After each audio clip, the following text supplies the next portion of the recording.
Hello and welcome to a new chapter of Indie Talk for Doble Firma. In this new chapter, we are going to meet a brand founded in 2019 to supply watches as a military contractor. Now the company has started marketing watches for individuals with a lot of success among collectors and enthusiasts. Today we're going to know Micromilspec, and we have with us its Chief Marketing Officer, Theodore de Turheim. Theo, welcome to Doble Firma Indie Talks. It's a pleasure to have you with us. Thank you very much for having me. It is a pleasure to be here, and I'm very excited to do this episode with you. Okay, Theo, just for those who may not know you, who is Theodore de Turheim? What was your previous experience in the watch sector, or where do you come from? Yeah, sure. So my background was originally hospitality, and I specialized in marketing across the five-star hotels. And 6 years ago, no, it's longer now. It's been, I think, 8 years. I'm getting old. 8 years ago, I joined the watch industry at IWC, where I just started as PR and events. And little by little, my role grew across the years into partnerships, signing brand ambassadors, then to becoming sustainability specialist and making the UK as one of the most sustainable markets in the world. And then I eventually left in 2024 with the idea of not to return to watches, but we always say never. And 4 months after that, I got approached by Micromilspec to do a PR event for them whilst they were being onboarded at Mr. Porter. So since then, I set up an agency. It's gone really quick. In 9 months, I got appointed as CMO in January this year, and here I am, trying my best to keep developing the brand in the right direction. Okay. What made you, the whole team of Micromilspec, to create your own brand? And what does it mean, that original name? So the original name, Micromilspec, it stands for micro means small, mil for military, and spec for specifications. The brand comes out of a need of allowing customers the full flexibility and customization of a product. So I always like to take the example of the squadron Les Nageurs de Combat, which is a Corsican military Marines group that's part of the French army. And they've had numerous watch brands do watches for them, whether it was Omega, Tudor, or Blancpain. If I remember correctly, for Omega, they were basing a model of the Seamaster. For Tudor, it's the Pelagos. And the Nageurs de Combat had very little flexibility as to what they could do to the dial. They were pretty much just given a model. They could maybe put their logo on the back, and then basta, that was it. And we really allow the customers to really get in, really get their hands on the design. So we'll send them the field testing unit for 6 months. They'll try it on. And based off that, we'll see how the watch is worn, and we'll start working on a design that is specific to its need for that specific squadron. Mm-hmm. Then every piece is not a piece unique, but it's a small collection of watches, right? Yeah, 100%. We like to say that everything that we do is for a purpose, and I like taking the mill graph as an example for that one. The crown is reversed, so it's a lefty, and that's done on purpose to avoid having friction on the wrist. And it was feedback that we got from the Norwegian Special Forces, because it was actually the third edition of that watch that we did for them. They wanted it to be a chronograph as well, so that everyone's synchronized on the same time. They wanted a GMT hand, so that it would remind them of their home time, and so they could think about their family. They wanted titanium, grade 5, so it was lighter and more robust. And they wanted a La Jouperet movement because they felt Solita was too, not flimsy, because it's a great movement, but it was just not robust enough for the need that they had. So everything that was designed for that watch was done for a specific reason, and it's not there by chance. Mm-hmm. What do you think is the DNA of Micromilspec, and do you have any kind of references in the market when you are designing your watches? So it's funny because no one in the team comes from the watch industry, so we're quite naive when it comes to designing watches, of taking a model from somebody else. One of our designers is a young chap called Stig, who is, I think, 24 or 25, and he does incredible drawings. And even, another person called Anders, who designed the Milgraph. Same thing. He's a designer at heart, but he didn't specialize in watches.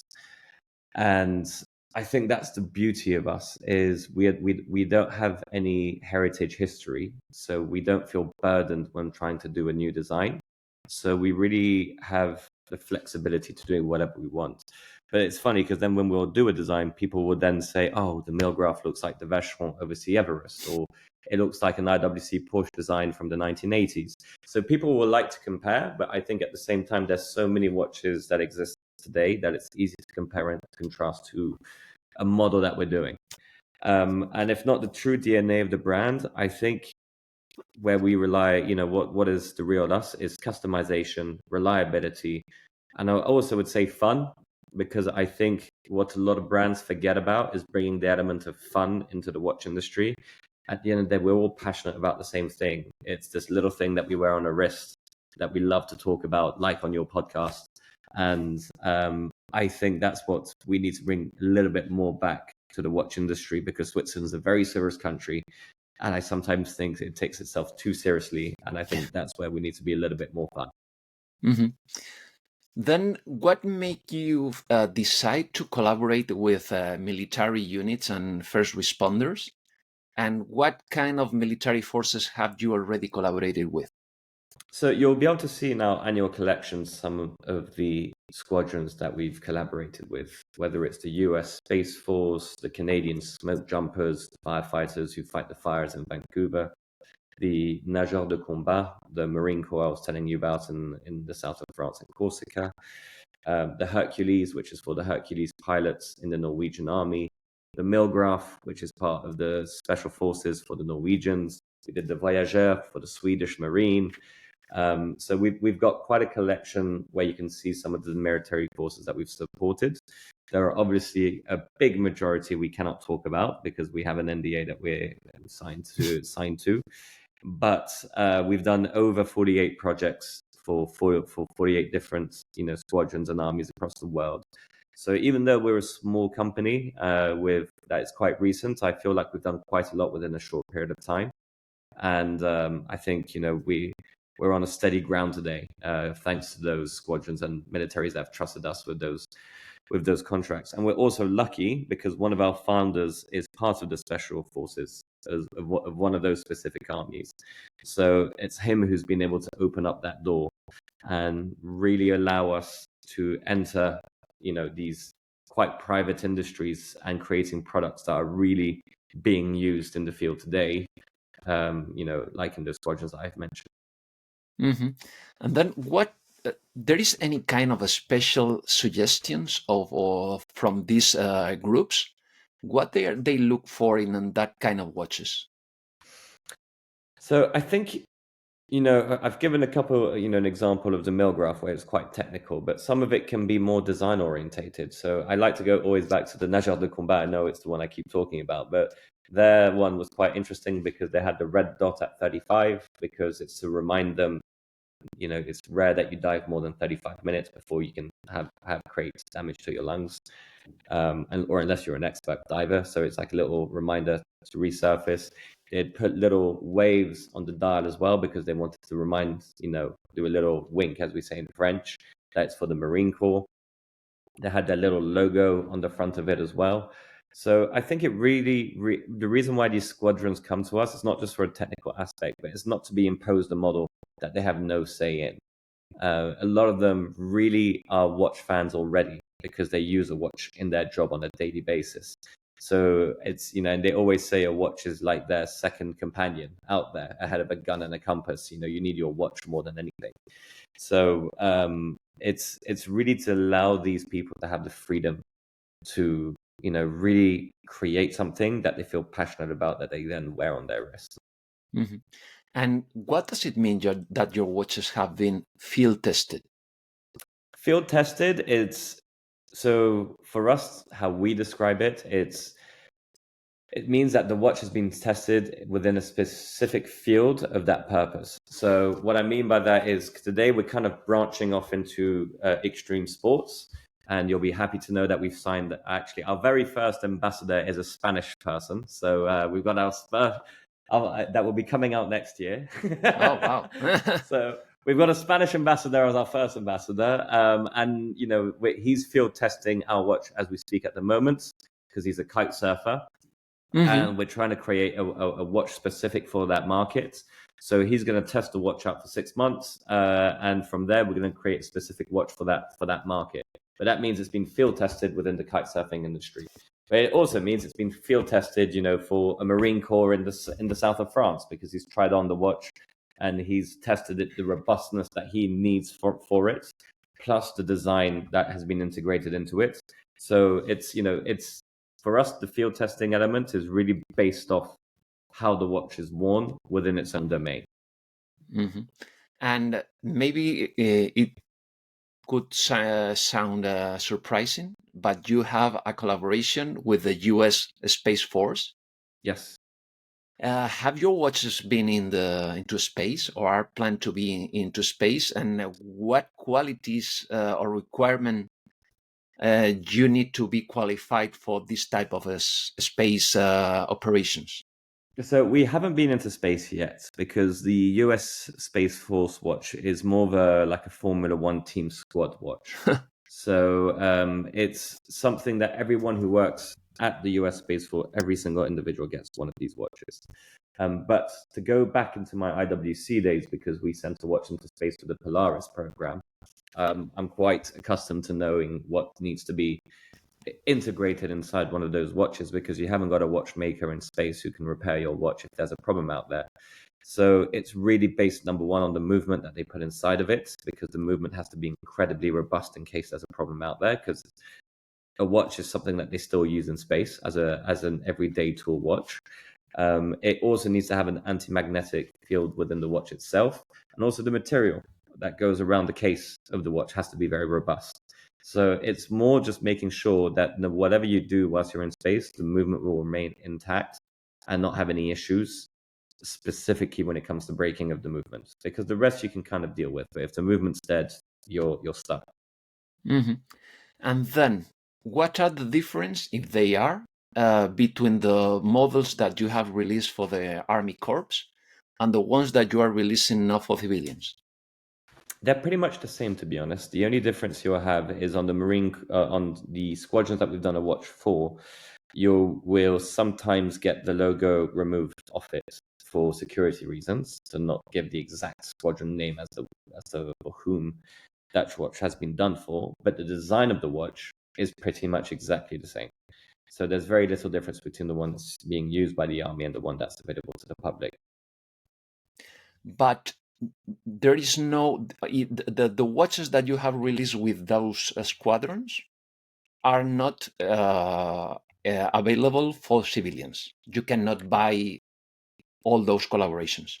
So the 48 collaborations, no, but the 7 now, I think, that we have on our website, those are the ones that we've publicly released, because what we'll do is, if we have take the Hercules pilot's watch that we've done, they only wanted 15 units.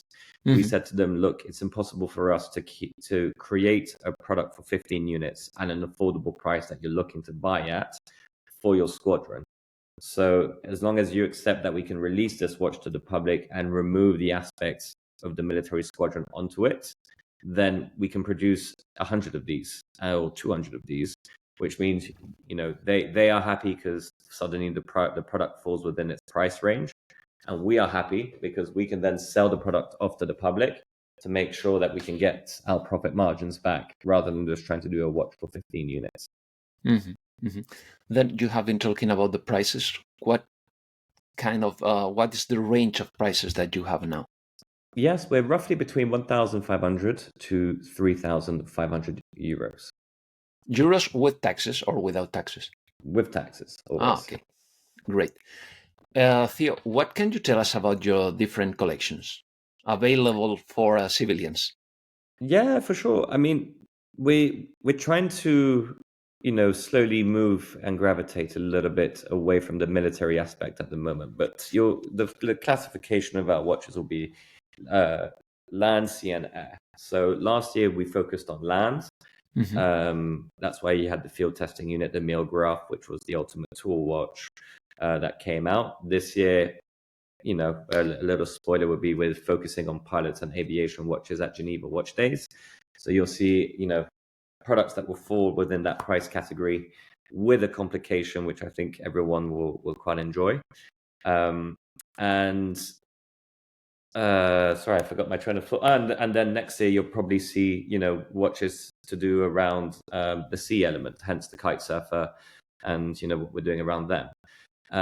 At the moment, we have those 6 core collections of watches, which are the squadron watches that you see today. Those are slowly going to be phased out of our website and available only through our retailers, because our core goal is to not just be known as a military watch squadron supplier, but also being known as a watch that as a company that creates watches and timepieces for specific extreme sports that are really tested to the limits of what it's capable of. Then what can you tell us about one of the latest releases that you have done, that is the collaboration with Black Badger? Because I think it's something quite different from the models that you have released in the last years. Yeah, 100%. So the idea behind that was more that we wanted to do a partnership with James Thompson, because he's someone who has a fun and you know, really spontaneous personality, and he kind of sees himself as a rebel within the watch industry. And the first idea of it was to create a marketing campaign for specifically the people who are into their watches and who follow the stories and the comments of CEOs that are set out there. So that's why, you know, the whole theme of our campaign was around piracy, because the CEO of a specific brand mentions that all the small independent brands that put themselves around the Palexpo at Watch of the Wonders are pirates. We wanted to play on that theme. We also wanted to play on the theme of, you know, we had this character called Lord Lust, who's a little bit naughty, which I'm sure people can connect the dots as to which model I'm referencing, who was supposed to be an outer touch, you know, royalty personality. He's totally disconnected from, you know, the reality of individuals. And it was to play on the certain facts that, you know, an individual said, anyone who doesn't like my model of watches means they just simply cannot afford it, because the ones who can afford it like it. And I think, you know, some comments that are said from individuals within this domain in other industries would be frowned upon, and here we just kind of brush it underneath the carpet as they being a bit of they humor. need a communication manager as Anna. Exactly. So we thought it was a good opportunity to play on what we've spoken about at the beginning of our call, fun, and giving a little wink to the audience who would know who we're talking about and who would feel connected to this marketing campaign. Because for me, at the end of the day, the products will always be there, but a product without a really interactive, strong, you know, fun marketing campaign just lands flat on its feet. Then I think that I have some insider trading information, but I think that you have released today just 2 new models. Is it right? Yes. We're in the middle of sending out the press release right now. Yeah. I have you just might be getting one from early. Anna. You might get it from Anna. So yes, we've sent out. We've released 2 new watches, which is Compass and the Micro GMT, which are 2 new additions to the field testing unit family. And we kind of like to say that the field testing unit is the future. You know, it's kind of looking into the future of what Micromilspec is doing. So yeah, it can be from a bezel perspective or what have you. So we always like to say whatever you see on this now might appear on another model later, you know, down the road, because we like to joke and say that, you know, the Compass and the Micro GMT will be field tested by the public, and based off their own opinion and what's gone right or wrong, we will then release a more accurate and detailed or colorful dial that will be part of a different collection down the road. You have said that you have used La Yupere calibers. Yes. Then are you using any more calibers in your watches, and are you planning to increase the number of calibers in your watches? So we use SW200s, we use La Jouperet 121 movements, and we've used Vaucher movements as well in the past. Currently, we do about 1,500 watches a year. We are looking to increase our production. We're having a very good year, touch wood, wherever I can. It's been a very positive year for us. I would say the entire watch world, and I put people like you as well, Alfonso, have been nothing but receptive to us. And, from where we are today, which is July, I think we've sold over half of our stock, or more than half of our stock already. And I think we calculated by September, we would have sold our whole stock for the year by September, which is mad. And even from a PR perspective, we've already hit half of our media PR objective within 4 months. So I think the only way for us is up. And I think you'll see an increase in production down the road as well, and maybe different movements. Mm-hmm. Then what do you think is the reason for that success that you are having among collectors and watch lovers? Because the trend of the markets is reducing sales, increasing prices. Then I think that the new generation are not into watchmaking. They are more into traveling or smartphones. What are you doing as a young, independent niche brand to reverse that situation? Several things. So I think we're in a good price point. 1,300 is, at the end of the day, Henrik is the CEO, is the brains of the field. I'm just this person with a loud mouth, and he comes up with good marketing ideas. But he's always said 1,500, 3,500 is the gap that's been left into the market from other competitors. And I think a lot of what you said is true. The market is struggling at the moment. I think prices have gone up too high. An average reverso when I started in 2018 was about $8,000. Today, that same reverso is about, I think, 12 or 13, and it's still the same movement. I don't think the consumer is stupid either. I think they've seen that increase in price. And I think as well, by a lot of the bigger brands, I think a lot of people have been taken for granted as just a number rather than being looked after. And everything that I do from a marketing perspective is to avoid that. I want to really create an environment that people feel part of something. Where even if you buy one watch, I don't care. I want you to feel part of something. So it's always why I'm trying to organize drinks, just with me. At the end of the year, I'm organizing a drinks in the UK, in Paris and Bordeaux, in Geneva, just for people who have bought a watch, or even the ones who haven't bought a watch. They're more than welcome to come along. They can bring their collection. The night is on me. They can drink whatever they want. And we're just there to talk about watches and have a good time. And I want people to just feel, that I'm part of a Micromilspec community. And it's not just like, oh, they've bought on a perpetual calendar, maybe I can sell him the latest release next year. It's not how I see it. And I think what we do that's different as well is marketing. Everything that we create is different. And it's supposed to be different. It's supposed to be fun. It's supposed to be engaging. The amount of people with the Black Badger campaign who contacted me personally and just said, I got it. I loved it. Amazing. And I think that's exactly the type of reaction I want to have. And it means that we're onto something good, especially when we create an immersive campaign. And I think the third thing is also experience. I think the example I always give is I come from hospitality, as I said before, and I always say you get a better experience spending £500 in a 5-star hotel than you do in a watch shop when you buy a perpetual calendar at 35 grand. And for me, that's unacceptable. It has to be reversed. The more money you put, the better the experience should be. And I think it's that also separates us from everybody else. If people are interested in seeing our watches, but they're not in the area, I'm more than happy to fly to them and show them the watch and do a lunch. I've organized it already before in Zurich, where people have been interested. They're like, I don't know where you guys are. You haven't got a shop? No problem. I'll jump on a plane. I'll bring the collection. We'll have lunch. We'll talk about watches. You don't have to buy anything. Lunch is on me. And, it's something that they remember. Someone made the effort to come to see me.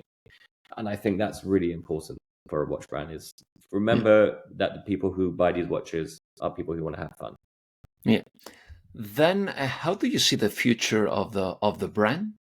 New models, more complications, new collaboration like the one that you have done with Black Badger?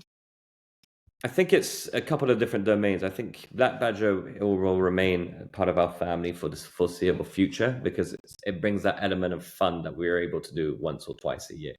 And then we're slowly moving away from military and more towards, professionals within their own domain, like kite surfing or free climbing or motocross. We're not going to do all of them at the same time. I think, for us, we identified that kite surfing and the ambassador that we've signed from Spain is, someone that we feel will help us get to that next level. And I think creating products that also create that emotional feel for those specific markets is really important. No watch brand is doing that much in the kite surfing scene. I think I saw Bremont just last week did something in the kite surfing world, but it's not at all to the same level of detail that we want to do. Like, I don't know if you know Alfonso, but there's a competition called King of the Air in South Africa. And every single kite surfer who competes at King of the Air actually wears a watch while they compete. So it's a watch. They use it in their daily sports when they're competing.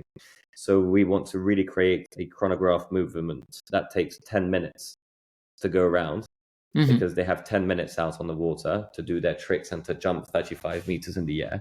So the whole goal is to create a 10-minute chronograph so that is very easy for the person to read and it's legible while he's out on the water.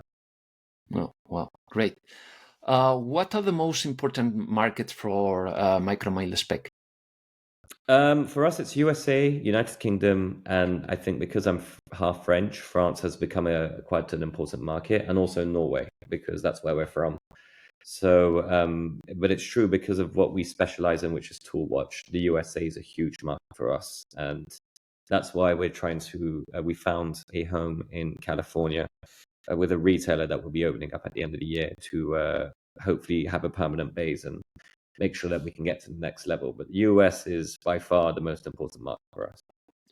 How many points of sale do you have, and are you planning to expand to increase the number of points of sales and your presence worldwide? Little by little. So we have a little visibility in Toronto, Paris, Glasgow, and California, as I've mentioned. And we have a couple of online partners like Mr. Porter, Essence, and stuff like that. So we're not everywhere, but we are going to grow little by little. And what about Spain? Do you consider Spain as an interesting market for the future? Yes, that's why we've signed a Spanish ambassador. So we see it as a very important market. We know that individuals in Spain are mostly gravitated towards the more commercial brands. Yeah. But I think there is an opportunity to also reach out to the younger generation who maybe feel a little bit intimidated or left out by these brands, and create an experience that they feel a part of. And that's my goal, and that's my objective, and that's why we've signed a Spanish ambassador. Okay, great. Then my last question is a question that I do to all my interviewees. If you were not wearing a Micromilspec, what's your favorite watch? What brand and model would you wear? What kind of watches do you like the most? Yeah, I've got two watches that I really, really want to get one day. I'm very lucky. I've already got a Gerald Charles chrono that I love in blue. But the next two that I want to add on my list is a Sport Auto from Laurent Ferrier. I actually worked for him for Watches and Wonders, and I really want to. I told him I was getting married next year, so I would love to have the Sport Auto in yellow. And he just nodded at me and went, not a chance. But I wanted the yellow because my mother gave me the color yellow. It would be a very kind gift from Mr. Laurent Ferrier. I know. Well, we say in English, if you don't ask, you don't get. So I asked him and he just said no. So I guess it means I'll have to buy one and maybe go to a custom shop, which is sacrilegious, but to paint the dial yellow, because I'm desperate to get that watch in yellow. And if not, the second one would be Shapiro. He did I don't remember the name of the model, but he did a watch that's all in solid gold, white dial. It's written California on the side, and it looks a little bit like a Breguet, but I very much respect and love Shapiro for everything that he does from A to Z, and I think he's an incredible talent in the watchmaking world, and not that many people know about him. Then, Theodore de Turheim from Micromilspec, it has been a real pleasure to have you here with us at Indie Talks for Doble Firma. Hope to see you at Geneva Watch Days and very soon in Spain with your brand. Absolutely, and we would love to have you to come to Geneva Watch Days, and hopefully there'll be watch salon happening somewhere soon. Thank you so much. Thank you, sir.